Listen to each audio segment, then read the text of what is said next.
नमस्कार मित्रांनो, राज्यशास्त्र म्हणजेच इंडियन पॉलिटी सिरीजचा आपला हा पार्ट 10 असणार आहे आणि हा आखरी व्हिडिओ असणार आहे यामध्ये राज्यशास्त्र विषयाचा। यामध्ये आपण उच्च न्यायालय, महत्त्वाच्या घटना दुरुस्त्या आणि इतर जे टॉपिक्स आहेत महत्त्वाचे त्याबद्दलची माहिती बघणार आहोत। हा व्हिडिओ झाल्यानंतर आपण BAMS AMO साठी जे महत्त्वाचे टॉपिक्स आहेत त्याचे PDF मर्ज करून आपल्या टेलिग्राम चॅनलवरती अपलोड करणार आहोत। तिथून तुम्ही डाउनलोड करून त्याची रिव्हिजन करू शकता। तर प्रथम आपल्याला सुप्रीम कोर्ट बद्दल बघायचं आहे। याची तरतूद घटनेच्या भाग 5 मध्ये दिलेली आहे। त्यामधील प्रकरण 4 मध्ये कलम 124 ते 147 दरम्यान याची तरतूद करण्यात आली आहे। सर्वोच्च न्यायालयाची स्थापना 26 जानेवारी 1950 रोजी झालेली आहे, परंतु 1935 च्या कायद्यानुसार 1 ऑक्टोबर 1937 मध्ये याची स्थापना करण्यात आली होती आणि त्यावेळेस त्याचे नाव फेडरल कोर्ट ऑफ इंडिया होती। हे लक्षात ठेवायचं आहे। सुप्रीम कोर्टाची जी स्थापना आहे 1935 च्या कायद्यानुसार झाली आहे आणि ती स्थापना 1 ऑक्टोबर 1937 मध्ये करण्यात आली होती आणि सर्वोच्च न्यायालयाची स्थापना जी आहे घटनेनुसार ती 26 जानेवारी 1950 रोजी करण्यात आली होती। हे लक्षात ठेवायचं आहे। कलम 124 मध्ये सर्वोच्च न्यायालयाचे संघटन व त्याची रचना याची तरतूद केली आहे। 124(1) मध्ये न्यायाधीशांची जी संख्या आहे ती संसद ठरवते। हे पदावरून दूर करणे 124(4) मध्ये दिलेलं आहे। त्यानंतर 124(6) मध्ये शपथ आणि प्रतिज्ञापत्र आहे। राष्ट्रपतींना त्यांना पदावरून दूर करण्याचे अधिकार आहेत। न्यायाधीशांना राष्ट्रपतीद्वारे शपथ दिली जाते, त्यांची नेमणूक पण राष्ट्रपतीद्वारे केली जाते। 124(5) मध्ये पदावरून दूर करण्याची पद्धत दिलेली आहे आणि 124(7) मध्ये निवृत्तीनंतर वकिली व्यवसाय करण्यास बंदी ही तरतूद केलेली आहे। तर इत्यादी कलम तुम्हाला लक्षात ठेवायचे आहेत सर्वोच्च न्यायालयाबद्दल। त्यानंतर एक महत्त्वाचं कलम म्हणजे 143 आहे। यामध्ये सर्वोच्च न्यायालयाचे सल्ला देण्याचे अधिकार क्षेत्र याबाबत तरतूद आहे। राष्ट्रपतींना 2 मुद्द्यांबाबत सर्वोच्च न्यायालय मत देतात, ते म्हणजे सार्वजनिक महत्त्वाच्या कायदेविषयक आणि वस्तुस्थितीविषयक प्रश्न उद्भवल्यास आणि हा सल्ला राष्ट्रपतींवर बंधनकारक नसतो। दुसरा आहे घटनेच्या प्रारंभापूर्वी करण्यात आलेले तह किंवा करार असतील, प्रस्तावित असतील, सनद असतील यांच्या अंमलातून निर्माण झालेला तंटा म्हणजेच जे काही डिस्प्यूट निर्माण होतील त्यावर राष्ट्रपती वेळोवेळी सुप्रीम कोर्टला सल्ला मागत असते आणि हा सल्ला देणे सुप्रीम कोर्टाला बंधनकारक आहे। सर्वोच्च न्यायालयाने जो सल्ला दिला आहे तो राष्ट्रपतींवर बंधनकारक नसतो, हे लक्षात ठेवायचं आपल्याला इथे। त्यानंतर उच्च न्यायालय आहे म्हणजेच हायकोर्ट आहे। भारतीय उच्च न्यायालयांचा कायदा 1861 आहे। याद्वारे प्रथमच 1862 मध्ये कलकत्ता, बॉम्बे आणि मद्रास या ठिकाणी उच्च न्यायालयाची स्थापना करण्यात आली होती। 1866 मध्ये अलाहाबाद येथे करण्यात आली होती स्थापना आणि 1884 मध्ये 5वे म्हणजे कर्नाटक म्हणजेच तेव्हाचे म्हैसूर उच्च न्यायालय स्थापन करण्यात आले होते। उच्च न्यायालयाची तरतूद जी आहे घटनेच्या भाग 6 मध्ये दिलेली आहे। त्यामधील प्रकरण 5 मध्ये कलम 214 ते 231 दरम्यान उच्च न्यायालयाची तरतूद केलेली आहे। कलम 214 मध्ये प्रत्येक राज्यासाठी एक उच्च न्यायालय असेल अशी तरतूद आहे, परंतु 7व्या घटना दुरुस्ती कायद्याने आपण 1956 मध्ये एक किंवा अधिक राज्यांसाठी, एक राज्यासाठी किंवा युनियन टेरिटरीसाठी सामायिक उच्च न्यायालयाची तरतूद यामध्ये करण्यात आली होती। म्हणजेच फॉर एक्झाम्पल बॉम्बे हायकोर्ट असेल, यालाच आपण दमन दीव आणि दादर नगर हवेलीची पण ज्युरिडिक्शन दिलेलं आहे। त्यानंतर कलम 216 मध्ये उच्च न्यायालयाची संरचना दिलेली आहे। प्रत्येक उच्च न्यायालयासाठी एक मुख्य न्यायाधीश असेल म्हणजेच चीफ जस्टिस असतील आणि राष्ट्रपतींना वेळोवेळी आवश्यक वाटतील तेवढे इतर न्यायाधीश असतील अशी तरतूद आहे। म्हणजेच जी इतर न्यायाधीश आहेत त्यांची जी संख्या आहे ते पहिलेपासूनच डिसाइडेड नाही। न्यायाधीशांची संख्या घटनेस निश्चित नाही, ती राष्ट्रपतींच्या विवेकाधिकारावर अवलंबून आहे। त्यानंतर कलम 217 मध्ये न्यायाधीशांची नेमणूक आहे। न्यायाधीशांची नेमणूक ही राष्ट्रपतीमार्फत केली जाते आणि त्यामध्येच मुख्य न्यायाधीशांची नेमणूक ही राष्ट्रपतीद्वारे केली जाते। यामध्ये भारताचे सरन्यायाधीश असतील म्हणजेच चीफ जस्टिस ऑफ इंडिया असतील आणि संबंधित राज्याचे राज्यपाल यांचा रिकमेंडेशन म्हणजेच यांचा सल्ला घेतला जातो इथे। म्हणजेच फॉर एक्झाम्पल आपल्याला बॉम्बे हायकोर्टचा चीफ जस्टिस निवडायचा आहे, तर यासाठी जे चीफ जस्टिस ऑफ इंडिया आहेत आणि त्या महाराष्ट्राचे राज्यपाल आहेत त्यांच्या इथे सल्ला घेतला जातो आणि त्यांचा सल्ला घेतल्यानंतरच राष्ट्रपती त्या राज्याच्या हायकोर्टचा मुख्य न्यायाधीशांची नेमणूक करतात. त्यानंतर अन्य न्यायाधीश जे आहेत त्यांची जी नेमणूक आहे ती राष्ट्रपती करतात. परंतु त्यामध्ये भारताचे सरन्यायाधीश असतील, राज्याचे राज्यपाल असतील आणि बरोबरच जे आपण मुख्य न्यायाधीश नियुक्त केले होते त्यांचा पण सल्ला इतर न्यायाधीशांची नेमणूक करताना घेतला जातो. हे 2 पॉईंट इथे लक्षात ठेवायचे आहेत. त्यानंतर कलम 217(2) मध्ये पात्रता दिलेली आहे. ती व्यक्ती भारताची नागरिक असावी. त्या व्यक्तीने किमान भारताच्या राज्यक्षेत्रात म्हणजे तो कुठल्याही राज्यामध्ये कुठल्याही हायकोर्टामध्ये त्यांनी किमान 10 वर्ष न्यायिक पद धारण केलेले असावे किंवा त्या व्यक्तीला एखाद्या हायकोर्टामध्ये किंवा 2 किंवा अधिक हायकोर्टामध्ये सलग किमान 10 वर्ष वकिली करण्याचा अनुभव असावा. ही त्यांची पात्रतेचे निकष आहेत. यावर पण प्रश्न येतो, हे पण तुम्हाला लक्षात ठेवायचं आहे. त्यानंतर कलम 219 मध्ये त्यांची कलम आणि प्रतिज्ञापत्र दिलेलं आहे. उच्च न्यायालयाच्या न्यायाधीशास शपथ हे राज्यपालांमार्फत दिली जाते आणि सुप्रीम कोर्टाचे न्यायाधीश असतील किंवा चीफ जस्टिस असतील त्यांना शपथ हे राष्ट्रपती देतात. हे लक्षात ठेवायचं आहे. आणि हायकोर्टचे जे चीफ जस्टिस असतील किंवा जे न्यायाधीश असतील त्यांना शपथ ही राज्यपालांमार्फत दिली जाते. हे लक्षात ठेवायचं आहे. त्यांच्या शपथीचा नमुना 3ऱ्या शेड्यूलमध्ये असेल त्याप्रमाणे दिली जातो. त्यांचा पदावधी वयाच्या 62 वर्षापर्यंत असतो. पूर्वी 60 होते, परंतु 15वी घटनादुरुस्तीने ते 62 केले गेले. सुप्रीम कोर्टाचे न्यायाधीश वयाच्या 65 वर्षापर्यंत पदावर कार्य करत असतात.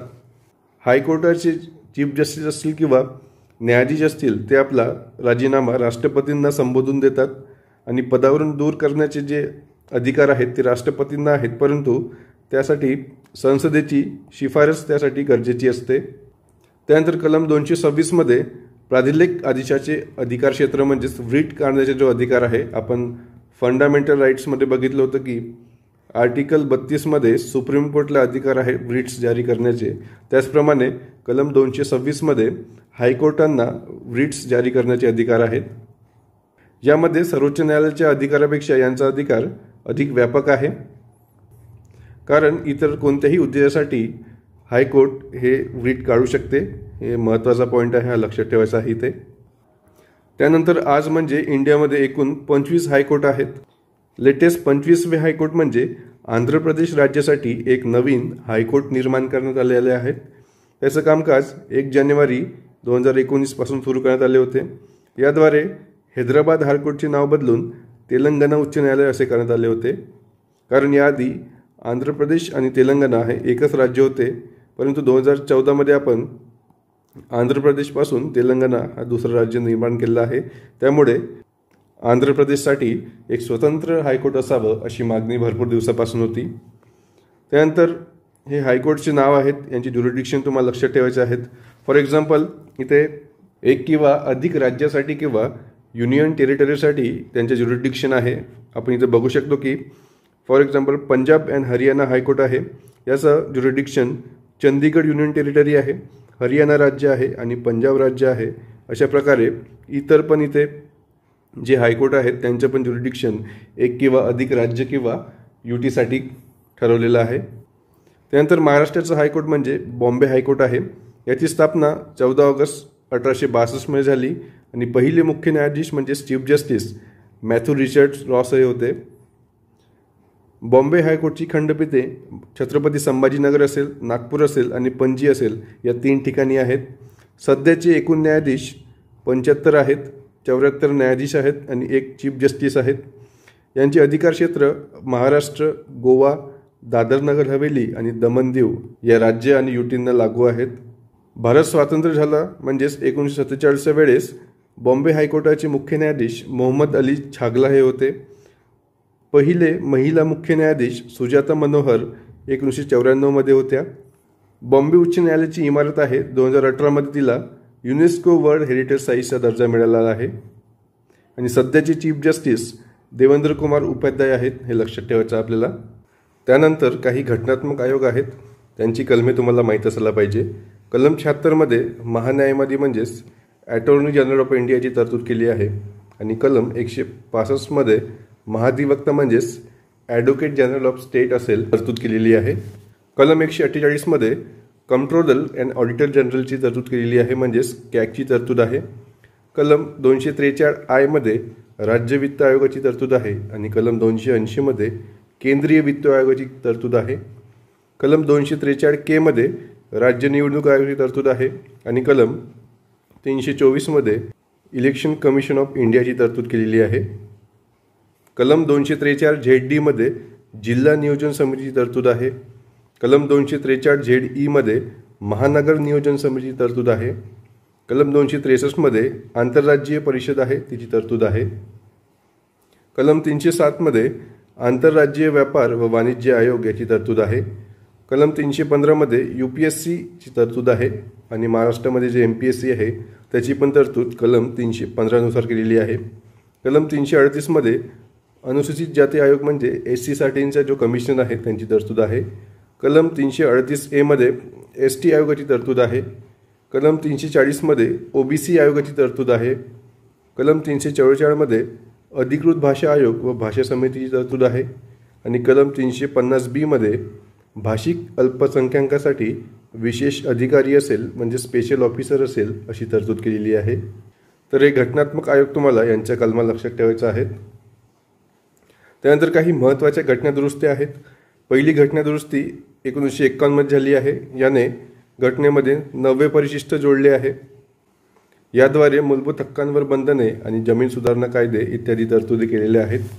त्यानंतर महत्त्वाची तरतूद म्हणजे 7वी घटनादुरुस्ती आहे. यामध्ये भाषेच्या आधारावर नवीन प्रांत रचनाची तरतूद आहे आणि 2 किंवा अधिक राज्यांना सामायिक उच्च न्यायालयाची तरतूद या घटनादुरुस्तीने केलेली आहे. 11वी घटनादुरुस्ती आहे 1962ची. यामध्ये सर्व विधानसभा व लोकसभा मतदारसंघ एक सदस्यीय करण्यात आले होते. त्यानंतर 15वी घटनादुरुस्ती आहे 1962ची. याद्वारे हायकोर्टाचे जी न्यायाधीश आहेत त्यांची निवृत्ती वय 60 वरून 62 करण्यात आले होते. त्यानंतर 24वी घटनादुरुस्ती आहे 1971ची. यामध्ये घटनादुरुस्ती विधेयकाला मान्यता देणे राष्ट्रपतींवर बंधनकारक करण्यात आले होते. त्यानंतर 31वी घटनादुरुस्ती आहे 1973ची. यावरून लोकसभा सदस्यांची संख्या 525 वरून 545 केली होती. त्यानंतर 41वी घटनादुरुस्ती आहे 1976ची. याद्वारे राज्य लोकसेवा आयोगाची जे सदस्य आहेत त्यांचे निवृत्ती वय 60 वरून 62 करण्यात आले होते. त्यानंतर महत्त्वाची घटनादुरुस्ती आहे, यावर तुम्हाला प्रत्येक एक्झाममध्ये प्रश्न दिसतो, तो म्हणजे 42वी घटनादुरुस्ती 1976 असेल. ही सर्वात मोठी घटनादुरुस्ती झाली आहे आणि यालाच मिनी कॉन्स्टिट्यूशन असे पण म्हणतात. कॉन्स्टिट्यूशनमध्ये समाजवादी, धर्मनिरपेक्ष आणि अखंडता हे नवीन शब्द जोडण्यात आले आहेत. लोकसभा व विधानसभा यांचा कार्यकाळ 5 वर्षावरून 6 वर्षे करण्यात आले होते. फंडामेंटल ड्युटीजसाठी नवा भाग म्हणजेच पार्ट 4A जोडण्यात आला आहे आणि त्यामध्ये कलम 51A मध्ये फंडामेंटल ड्युटीज ॲड केल्या आहेत 42व्या घटनादुरुस्तीने. त्यानंतर मंत्रिमंडळाचा सल्ला राष्ट्रपतींवर बंधनकारक करण्यात आला होता. घटनादुरुस्ती न्यायिक पुनर्वलोकनाच्या बाहेर ठेवण्यात आली होती. राज्यसूचीतील 5 विषय समवर्ती सूचीत टाकण्यात आले होते आणि मूलभूत हक्क जे आहेत फंडामेंटल ड्युटी या स्वर्णसिंग समितीच्या शिफारशीनुसार कलम 51A मध्ये टाकण्यात आल्या होत्या. आणि त्यावेळेस देशामध्ये एमर्जन्सी म्हणजेच आणीबाणी लागू होती आणि पंतप्रधान होत्या इंदिरा गांधी. तर हे महत्त्वाचे पॉईंट्स आहेत. यावर तुम्हाला एक्झाममध्ये जरी कुठली घटनादुरुस्ती येत असेल तर ही महत्त्वाची घटनादुरुस्ती आहे 42वी. त्यानंतर 44वी घटनादुरुस्ती आहे. हे सेकंड मोस्ट इम्पॉर्टंट घटनादुरुस्ती आहे. यावर पण प्रश्न येत असतात. यामध्ये 42व्या घटनादुरुस्तीने झालेले बहुतांश बदल शिथिल करण्यात आले होते. लोकसभा आणि विधानसभेचा जो कार्यकाळ आहे जो 6 वर्षे केला होता 42व्या घटनादुरुस्तीने, तो या घटनादुरुस्तीद्वारे 5 वर्षे करण्यात आला होता. मंत्रिमंडळाचा सल्ला जो 42व्या घटनादुरुस्तीने राष्ट्रपतींवर बंधनकारक केला होता तो आता एक वेळ पुनर्विचारासाठी पाठवू शकतात अशी तरतूद केली होती. राष्ट्रीय आणीबाणीविषयक अंतर्गत अशांतताऐवजी सशस्त्र बंडाळी हा शब्दप्रयोग करण्यात आला होता. राष्ट्रीय आणीबाणी पंतप्रधानांच्या सल्ल्यानुसार नाहीतर कॅबिनेटच्या शिफारीवरूनच लावता येईल असा बदल करण्यात आला होता. कोणत्याही एमर्जन्सीमध्ये कलम 20 आणि 21 रद्द होणार नाही ही तरतूद होती आणि मालमत्तेचा हक्क रद्द करून तो कायदेशीर हक्क बनवला होता आणि त्याला कलम 300A मध्ये टाकण्यात आले होते. पण ही पण दुसरी महत्त्वाची घटना आहे, यावर पण प्रश्न येतात. त्यानंतर 52वी घटनादुरुस्ती आहे 1985ची. पक्षांतर बंदी कायदा याद्वारे करण्यात आला होता आणि त्याला 10वे परिशिष्ट जोडले होते घटनेमध्ये. त्यानंतर 61वी आहे 1988ची. मतदारांचे वय 21 वरून 18 वर्षे करण्यात आले होते. 69वी आहे 1991ची. त्याद्वारे दिल्लीतील 70 विधानसभा सदस्य व मंत्रिमंडळाची तरतूद करण्यात आली होती दिल्लीसाठी. 73वी घटनादुरुस्ती आहे, ही महत्त्वाची आहे, 1992मध्ये करण्यात आली होती. यामध्ये स्थानिक स्वराज्य संस्थांना घटनात्मक दर्जा दिला होता आणि घटनेमध्ये भाग 9 हा जोडण्यात आला होता. पंचायत राजचा समावेश करण्यात आला होता. कलम 243 ते 243 ओ टाकले होते आणि परिशिष्ट 11 जोडले होते घटनेमध्ये. त्यानंतर 74वी घटनादुरुस्ती आहे 1992ची. यामध्ये शहरी स्थानिक स्वराज्य संस्थांना घटनात्मक दर्जा देण्यात आला होता. यामध्ये आपण जी ग्रामीण स्थानिक स्वराज्य संस्था आहेत, म्हणजेच ग्रामपंचायत असतील, पंचायत समिती असतील, जिल्हा परिषद असतील, यांना 73व्या घटनादुरुस्तीद्वारे घटनात्मक दर्जा देण्यात आला होता. आणि 74व्या घटनादुरुस्तीद्वारे जे नगरपरिषद असतील, नगरपालिका असतील, महानगरपालिका असतील, त्यांना 74व्या घटनादुरुस्तीद्वारे घटनात्मक दर्जा देण्यात आला होता. याद्वारे घटनेमध्ये भाग 9A जोडण्यात आला होता आणि कलम 243P ते 243ZG मध्ये यांची तरतूद करण्यात आली होती. 43व्या घटनादुरुस्तीद्वारे त्यानंतर 86वी घटनादुरुस्ती आहे 2002ची. याद्वारे घटनेमध्ये कलम 21A जोडण्यात आला होता. त्यानुसार 6 ते 14 वयांच्या मुलांना मोफत व सक्तीचे शिक्षण देणे हा मूलभूत हक्क केला होता. राईट टू एज्युकेशन हा यामध्ये मूलभूत हक्क केला होता. त्यानंतर महत्त्वाची म्हणजे 97वी घटनादुरुस्ती आहे 2011ची. सहकारी संस्थांना म्हणजे कोऑपरेटिव्ह सोसायटींना घटनात्मक दर्जा देण्यात आला होता. त्यामध्ये कलम 43B मध्ये बदल करण्यात आले होते. घटनेमध्ये भाग 9B हे समाविष्ट करण्यात आले होते आणि कलम 243ZS ते 243ZT हे घटनेमध्ये समाविष्ट करण्यात आले होते.